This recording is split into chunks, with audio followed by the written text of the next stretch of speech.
Tuhan bersamamu dan bersama rohmu. Inilah Injil suci menurut Santo Markus. Dimuliakanlah Tuhan.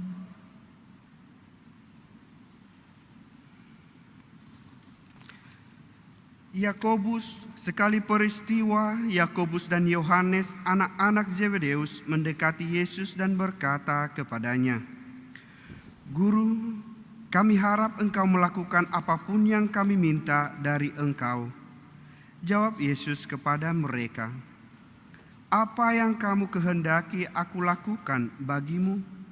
Mereka menjawab, "Perkenankanlah kami duduk dalam kemuliaan-Mu kelak, seorang di sebelah kananmu dan seorang lagi di sebelah kirimu." Tetapi kata Yesus kepada mereka, "Kamu tidak tahu apa yang kamu minta.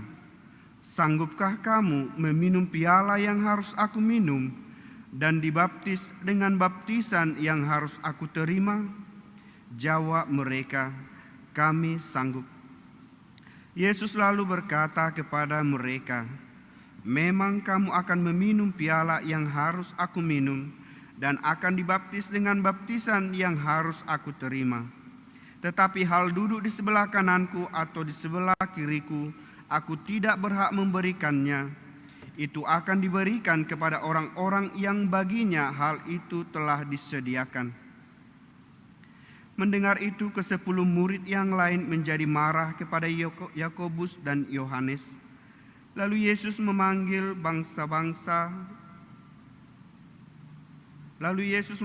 mereka dan berkata, "Kamu tahu bahwa mereka yang diakui sebagai pemerintah bangsa-bangsa bertindak sebagai tuan atas rakyatnya, dan para pembesarnya bertindak sewenang-wenang atas mereka. Tetapi janganlah demikian di antara kamu. Siapa saja yang ingin menjadi tebusan bagi banyak orang." Demikianlah sabda Tuhan. Terpujilah Kristus.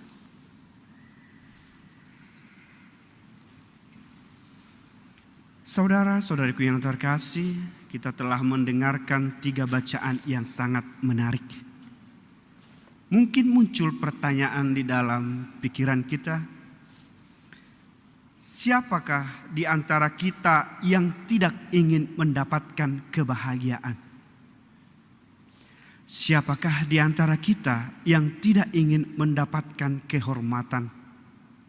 Siapakah di antara kita yang tidak ingin mendapatkan keberhasilan? Saya mengatakan semua orang berhak mendapatkannya. Sejauh itu menjadi motivasi yang baik dalam diri, dalam keluarga, dan dalam sesama. 3 bacaan ini mengajarkan 2 hal kepada kita. Yang pertama, kesetiaan, dan yang kedua, ketulusan. Kesetiaan yang diperankan oleh Yesus sampai dia mengorbankan dirinya, bukan kesetiaan atas dirinya sendiri, tetapi kesetiaan dirinya akan Allah. Karena Allah berjanji akan memberikan keselamatan bagi manusia. Ketulusan kita temukan dalam pergulatan Yesus. Dia tulus. Dia tidak seperti pemerintahan yang lain karena dia anak Allah, dia menguasai segalanya. Tidak. Karena dia putra Allah satu-satunya, dia menjadi seorang raja yang berkuasa. Tidak. Tetapi dia tulus, ikhlas memberikan dirinya agar semua orang mendapatkan kebahagiaan. 2 poin ini juga kita sudah jalankan dalam keluarga kita masing-masing. Mungkin ketika menikah, berjanjikah engkau, setiakah engkau sampai seumur hidupmu menjadi istriku? Karena dalam keluarga itu banyak masalah yang harus kita lewati, banyak tantangan yang harus kita jalankan, dan banyak perjuangan yang harus kita tunjukkan bersama. Ketika kita setia, maka kita akan mendapatkan hasil yang memuaskan. Ketika kita tulus mencintai istri kita apa adanya, maka kita akan mendapatkan kebahagiaan yang sesungguhnya. Saudara-saudariku yang terkasih, bagi kita mungkin hal yang sederhana. Dalam keluarga, ketika suami kita perusahaannya bangkrut, apakah seorang istri menyalahkan suaminya karena ceroboh? Tapi justru seorang istri hadir menjadi penopangnya, membantunya, memotivasi. Itulah sebenarnya kesetiaan. Ketika anak-anak kita disibukkan dengan situasi yang sekarang, harus belajar daring. Tapi ketika seorang ibu atau bapak masih memperhatikan, udah di mana tugasmu nak? Apa tadi yang kau dengar dari daringmu? Apa tadi yang kau dapatkan? Itulah kesetiaan. Sudah ada gurunya kok, udah bertanggung jawab. Hal yang sederhana. Kita sampai sekarang sudah menjalankan ketulusan dan kesetiaan itu. Ingatlah, tidak akan pernah ada hari Paskah tanpa adanya Jumat Agung. Justru karena ada Jumat Agung, maka kita merayakan Paskah yang meriah. Justru karena ada Yesus yang tersalib, maka kita merayakan kebangkitan itu sendiri. Justru karena kita lihat di kepala Yesus ada mahkota duri, kita merasakan begitu sakitnya. Tergores di kepalanya. Kita saja hanya tergores oleh jarum, kita sudah bisa saja menangis atau merasakan perih. Tapi bayangkan, kawat duri dipaksa hanya untuk menebus kita sendiri. Seberapa tulusnya dia. Sama juga dengan keluarga kan? Seberapa setianya, seberapa tulusnya seorang ayah bekerja di kantor, dengan tegas dalam kantor, dengan para anggota-anggotanya, hanya untuk mencari nafkah agar anaknya dapat biaya sekolah. Bukan hanya tamat SMA, tetapi kalau boleh menjadi doktor atau profesor. Ya kan? Kalau seorang ayah hanya ingin membahagiakan, bisa gampang saja. Gaji yang satu hari ini bisa dia foya-foya kemana-mana. Dapat gaji, kita pesta-pesta. Tapi kalau tidak karena dipikirkannya, tinggalkan setengah ya, anak kita masih SMA. Kalau bisa dia dokter nanti ya. Dia banting tulang, dia berjuang, bukan untuk dirinya. Tetapi ada yang harus diperjuangkannya, anak-anak. Itu kan hal yang sederhana. Yesus sampai menderita dalam jalan salib, bukan untuk dirinya. Tetapi ada orang-orang yang mencari kebangkitan. Ada orang-orang yang mencari keselamatan. Maka dia diangkat menjadi imam agung. Maka kalau seorang anak yang merasa mendapatkan kebahagiaan. Ya, misalnya dia lagi wisuda. Ini semua bukan karena kehebatanku. Tetapi karena doa ayah dan ibuku. Ini bukan karena saya pintar dapat nilai tertinggi, tetapi karena motivasi dari orang tuaku. Dia bekerja mulai dari jam 8 sampai jam 8 malam. Dia mengingat penderitaan orang tuanya. Mungkin hal sederhana. Kalau misalnya dia tidak berpikir, di kantor kan enaknya bapak saya. Ada AC kok. Kalau ke kantor naik mobil kok. Tetapi ini berpikir bagaimana saya bisa mengembangkan perusahaan ini. Kalau hanya fisik saja. Tetapi saya harus punya brain. Terkuras juga. Kita juga begitu. Yang dibutuhkan dalam hidup kita apa? Kesetiaan. Seorang istri yang setia dengan suami. Seorang istri yang tulus memberikan seluruh hidupnya, meninggalkan orang tua kandungnya hanya untuk berjuang bersama dengan suaminya. Kan tulus kan? Coba bayangkan. Jangan-jangan ketika dia masih muda, tidak pernah sekalipun ayahnya membuat dia bekerja. Tidak pernah sekalipun ayahnya membuat dia mengangkat beban. Tetapi ketika dia seorang istri, dia harus tersenyum. Bagaimana Pi? Buatkan kopi. Bagaimana Pi? Usaha kita hari ini banyakkah? Aduh, bagaimana anak kita? Tadi saya sudah menggendongnya, saya sudah suapi. Bayangkan. Dia meninggalkan kecantikannya. Dia meninggalkan semua yang diharapkannya dari orang tuanya dulu yang membuat dia manja. Tetapi menjadi seorang istri karena kesetiaan dan ketulusan. Dia berani menjadi bagian dari suaminya. Kan hal yang sederhana. Yesus setia, Yesus tulus. Kita juga sebagai umat diharapkan setia minimal dalam keluarga. Tulus memberikan seluruh hidup kita. Minimal ya anakku ini. Saya hanya tamat sarjana S1 saja. Anak saya, apapun akan saya lakukan, yang penting dia bisa menjadi doktor atau profesor. Pengorbanan seorang suami istri itu akan mendapatkan hasil ketika anaknya dapat sukses dan berhasil. Maka saya katakan semua orang berhak mendapatkan kehormatan. Semua orang berhak mendapatkan keberhasilan. Semua orang juga berhak mendapatkan tahta.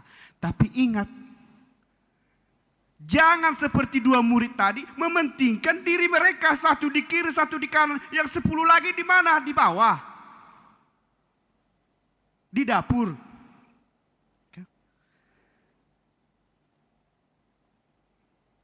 Kita boleh mendapatkan kehormatan, kita boleh dapatkan keberhasilan, tapi ingat, keberhasilan itu harus menjadi pelajaran juga bagi yang lain.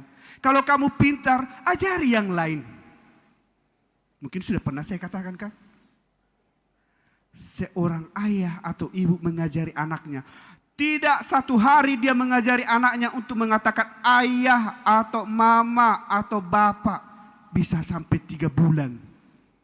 3 bulan dia berjuang. Bapak.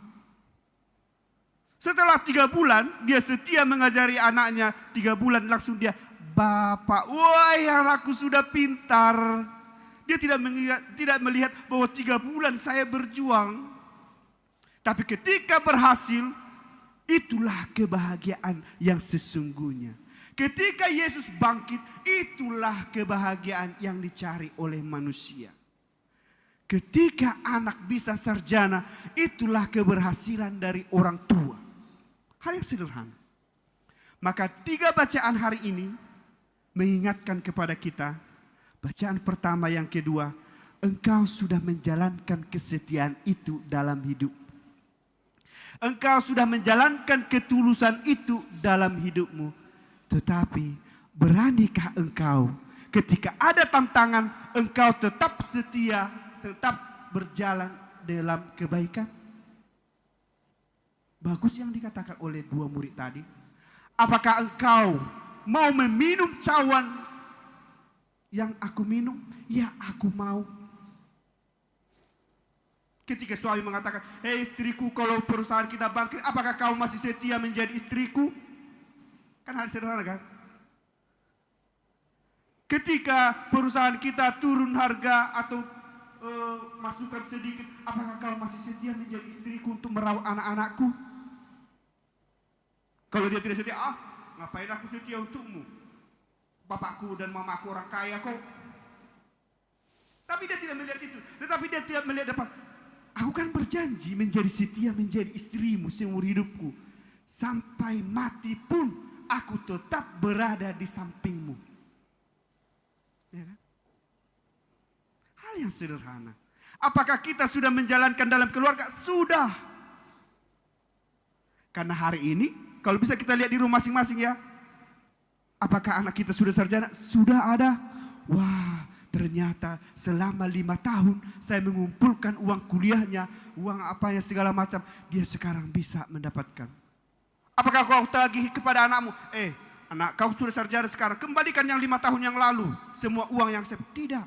Tapi ketika engkau melihat dia mengenakan pakaian sarjananya, wah, engkau akan menjahit baju baru untukmu. Agar kau bisa berfoto bersama. Minimal kan? Artinya adalah kesetiaan itu bukan untuk meminta balasan.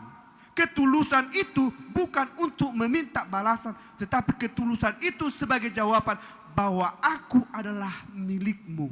Itu kan hal yang sederhana. Maka ingatlah, lihatlah dalam hati kita. Apakah kita mencintai suami? Kalau kita mengatakan ya, itulah kesetiaan. Karena suamimu kan misalnya umur 26 tahun, suamimu kan masih ganteng kan? Umur 50 sudah ubanan. Ada perubahan? Ada. Tetapi kesetiaanmu berubah? Tidak. Apakah istrimu masih seperti yang dulu? Tidak. Dia sudah umur 60. Dia sudah punya cucu. Apakah kau masih setia? Iya, itu baru. Karena ketika dalam perkawinan, meskipun hanya 1 menit engkau mengatakan berjanjikah engkau? Bayangkan, 1 menit perkataan itu, berjanjikah engkau setia untukku? Iya. Tetapi pertanggungjawabannya sampai seumur hidup. Sampai sekarang engkau masih setia, berarti engkaulah bagian dari kerajaan Allah itu. Engkau masih tulus menerima dia karena dia sudah punya uban? Iya. Berarti engkau juga dapat bagian dalam kerajaan surga. Tetapi ketika engkau mencintai istrimu sampai ubanan, apakah ada yang cemburu? Tidak ada yang cemburu. Justru orang bangga, wah, sampai nenek-nenek pun mereka masih romantis. Tapi ketika engkau mengandalkan egoismemu, apakah ada orang yang cemburu? Banyak. Baru segitu saja sudah pamer-pamer. Ya kan? Seperti yang dilakukan oleh 2 murid tadi. Maka murid yang lain, wah, kalau hanya kalian berdua yang di kiri di kanan, terus kami mau di mana? Kan ujungnya ada motivasi yang negatif sehingga membuat orang lain sakit hati, cemburu, dan merasa tidak berharga di hadapan Allah. Hanya mereka berdua berharga. Tetapi ketika engkau menunjukkan kesetiaan dan ketulusanmu sampai kakek-kakek dan nenek-nenek, itulah kerajaan surga yang sesungguhnya. Itu minimal ya, dalam keluarga. Nah, untuk sekarang, kita sebagai orang terpanggil, kita sebagai umat beriman, kesetiaan dan ketulusan apa yang harus kita kembangkan selain dalam keluarga tadi? Doakanlah saudara-saudarimu yang lagi menderita. Oh iya, Ibu Riko kemarin dia sakit. Mari kita sebagai anggota Katolik Redemptor Mundi berdoa bersama. Mari kita anggota Dominikan Awam kita doakan saudara kita.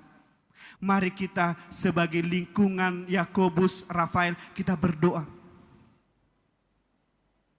Ya kan? Tadi dalam keluarga sudah.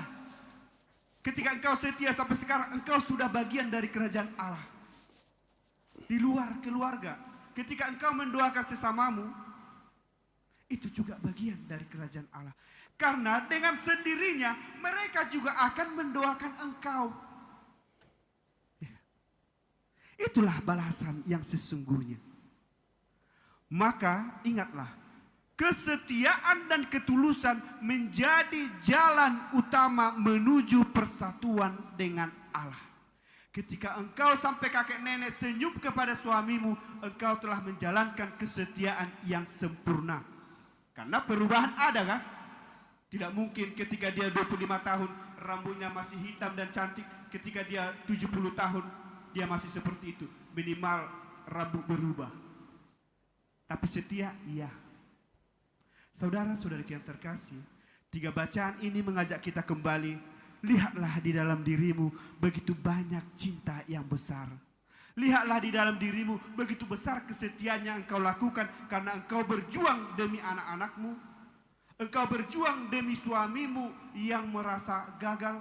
Engkau mendukung dia dan engkau berjuang dengan orang-orang di sekitarmu yang merasa dan membutuhkan bantuan.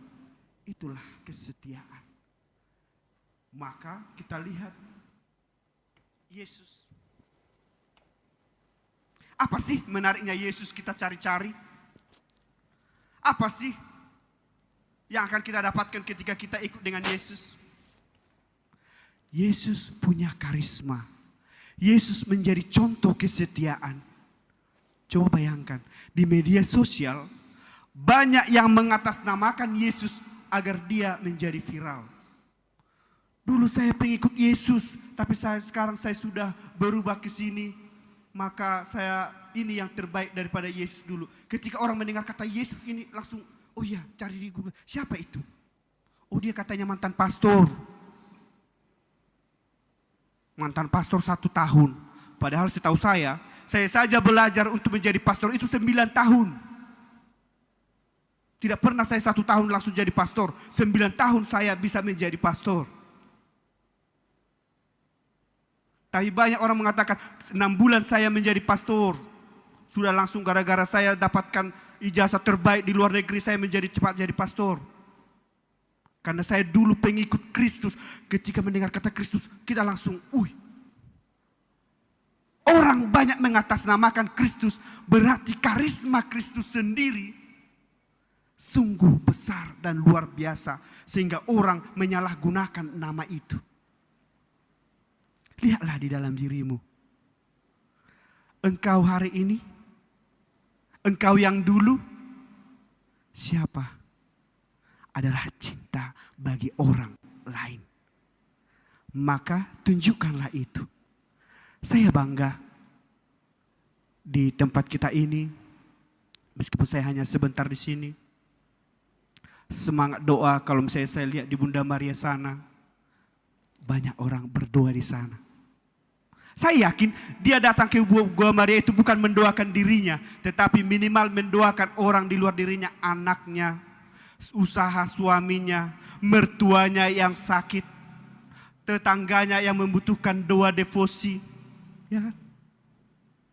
Saya yakin itu. Saya sebagai pastor bangga. Karena itulah tujuan kita, yakni menjadi pelayan tanpa sesuatu apapun. Melayani sesama. Berdoa untuk sesama. Dan yang kedua, menjadi bagian dari orang lain yang mendapatkan kesusahan. Mari saudara-saudariku yang terkasih, lihatlah.